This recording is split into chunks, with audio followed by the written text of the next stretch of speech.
How you doing, fam bam? This is Chris Mizo here, and I'm going to talk to you about AMD Radeon's RX 7000 series cards. They will be announced very soon. What kind of specifications, what are the pricing, and what can we exactly expect out of AMD's newest graphics cards, which I will get to very shortly.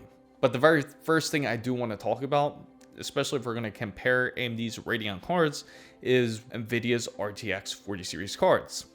I know, you're probably tired about hearing it, and I don't blame you, but there are some things that we do got to discuss, especially if you're looking for a better improvement. Will AMD actually beat out Nvidia for this generation? And it's very possible, and I'll tell you why. The RTX 4090, I do expect to receive it within a couple days. When I do, I'm excited on benchmarking it, see what type of numbers that we pull out of it. But the thing is, what makes you disappointed about RTX 4090? I know the first thing everybody is talking about is the pricing, because the pricing is a bit high for it. It's about 1,599 USD for a regular Founders Edition card, and there are some certain manufacturers out there that do charge about that same amount. But then it can reach as far as 1,999.99, just like Asus's ROG Strix. RTX 4090, the actual size of it, but the width of it actually fitting into a PC case. That is another issue that everybody is facing, but that's another discussion for another day.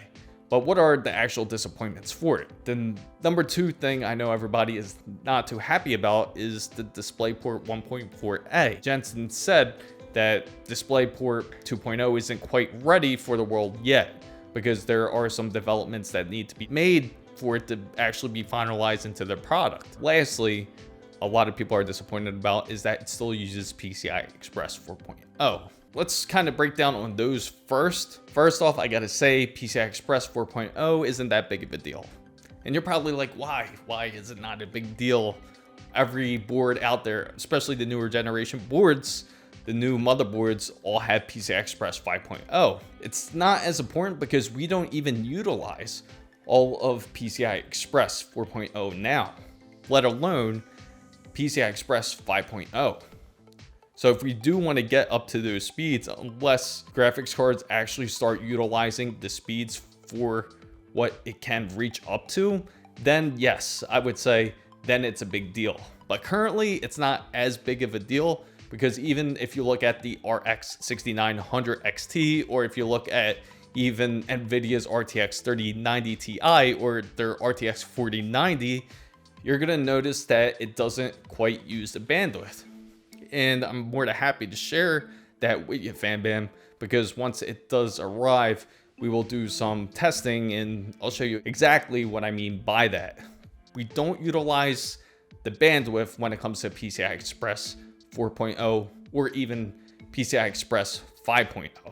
So that's not really a big deal breaker to me, but it is also rumored that it will be in AMD's Radeon RX 7000 series cards.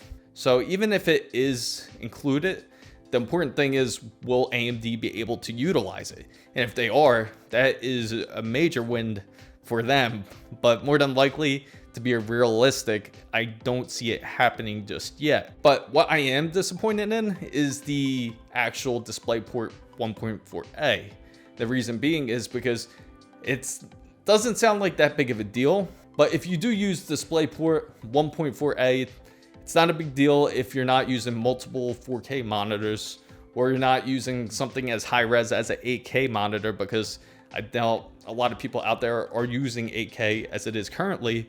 Most people probably have 4K. It's only a big deal if you do have multiple monitors when it comes to it, because DisplayPort 1.4a cannot quite do that. Even if you do have a monitor that is capable of 4K at 144 Hertz, you won't be able to reach those speeds if you have multiple of them. Yeah, sure, RTX 4090 has 3 DisplayPort 1.4a. Why not just plug them both in? The reason being is, it's no different when it comes down to PCI Express speeds. And the reason being is because you actually split the capability of reaching 144 Hertz. Instead, you'll actually split them in half, and you only receive half of those speeds. So you'll probably be running at 72 Hertz for each monitor at 4K. That might not be something that you want to do if you have multiple monitors. RTX 4090 will not be able to project 2 monitors at 144 Hertz at 4K. It just doesn't work like that. So that is a major problem for a graphics card if that's what you're looking for, which gets back to my point here, because AMD's Radeon RX 7000 series could possibly be Nvidia's card if they do add DisplayPort 2.0. If they actually do add that onto their card, that could be a real big game changer for them. So let's go over the specifications real quick about DisplayPort 1.4a, so you get a good idea of exactly what we're talking about here, or DisplayPort 2.0. And the fact that it does have a maximum total bandwidth of 32.4 gigabits per second, and compared to DisplayPort 2.0, it has a bandwidth of 80 gigabits per second. Now it has a maximum total data of 25.92 gigabits for DisplayPort 1.4a, and for DisplayPort 2.0, it's 77.37 gigabits per second. Its encoding scheme is the biggest thing, and that is the most important, especially if you're some sort of photographer or more importantly a videographer, is the color scheme that it will send out. DisplayPort 2.0 can give up to 128-bit to 132-bit, whereas 1.4a can only go to 8-bit to 10-bit. DisplayPort 1.4 can give a maximum resolution of 8K and 60 Hertz, to where DisplayPort 2.0 can give a maximum resolution of 16K at 60 Hertz. So if you're a videographer, that can remain very important to you, but I don't think we'll quite see it there yet. But if we do, that can definitely give AMD the big edge when it comes to graphics cards. Another thing that can differ is the size of AMD's Radeon's RX 7000 series cards. How big will they actually be?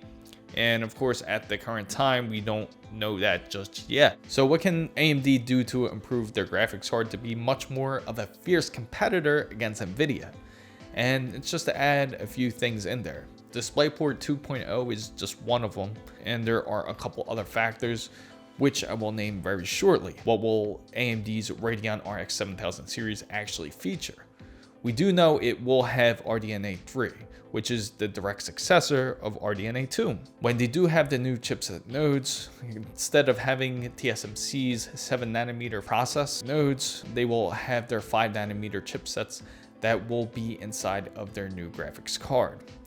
It will work directly with Ryzen's processors when it comes to this, and it is also rumored that it will have infinity cache when it comes to their video cards. Another specification I should add is that they are more than likely going to be shipped out with at least 12 gigabytes of VRAM, and more than likely it's probably going to be much more higher than that to compete with Nvidia's cards, especially their flagship when they do announce their RX 7900 XT. When AMD announced their Ryzen Zen 4 processors, they also gave a hint about what is improved about their graphics card, and that you can expect a 50% improvement per watt. It is also rumored that AMD's Radeon RX 7000 series will also have PCI Express 5.0.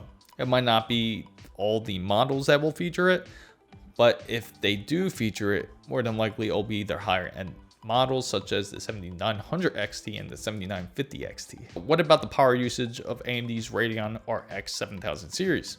And that's a great question, because Intermax just so happened to leak out some information about that. If you take a look at their listing, you can see the Radeon RX 7950 XT features up to 818 watts. The Radeon RX 7900 XT is 726 watts, and the Radeon RX 7800 XT is 696 watts, and the Radeon RX 7700 XT is 594 watts. We do know AMD will be making an announcement on November 3rd of 2022.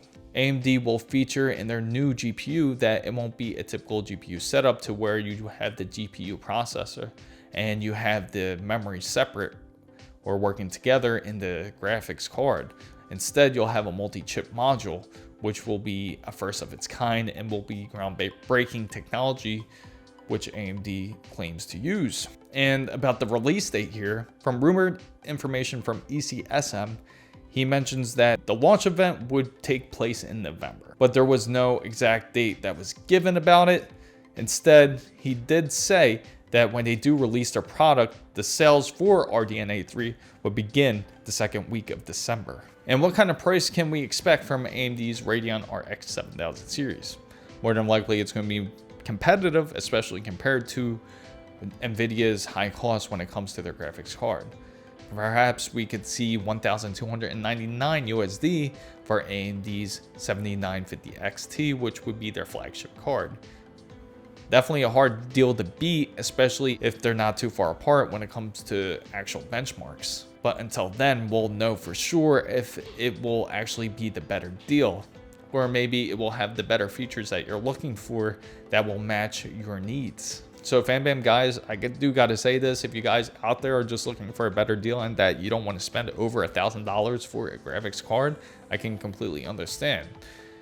A really great thing that has happened, which you know AMD's announcement is very imminent, you can say, because RX 6950 XT is currently on sale for under $700 US. So you can actually go out and purchase them.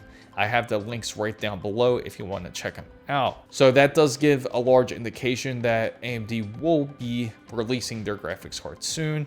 And would it be a much better improvement? Would it pair better with your AMD Ryzen processors? That is a question that we shall remain to see. Could AMD actually beat out Nvidia this time? If you think so, let me know in the comments down below. So FanBam guys, I hope you found this content very useful. If you did, make sure to give it a thumbs up. If you enjoy content just like this, make sure you go down and hit the subscribe button for more to join the big wonderful FanBam. And if you know anybody who loves PC and tech, make sure you share this video with them. And don't forget to hit the notification bell. And for all the newest updates, make sure you follow my Twitter handle right here, as it is the same as my TikTok and IG as well. So FanBam guys, I got a lot of content that I do want to share with you, FanBam. I'm doing my best to do everything, working my current job. I can't thank you guys enough for watching. And this is Chris Mizo, signing out.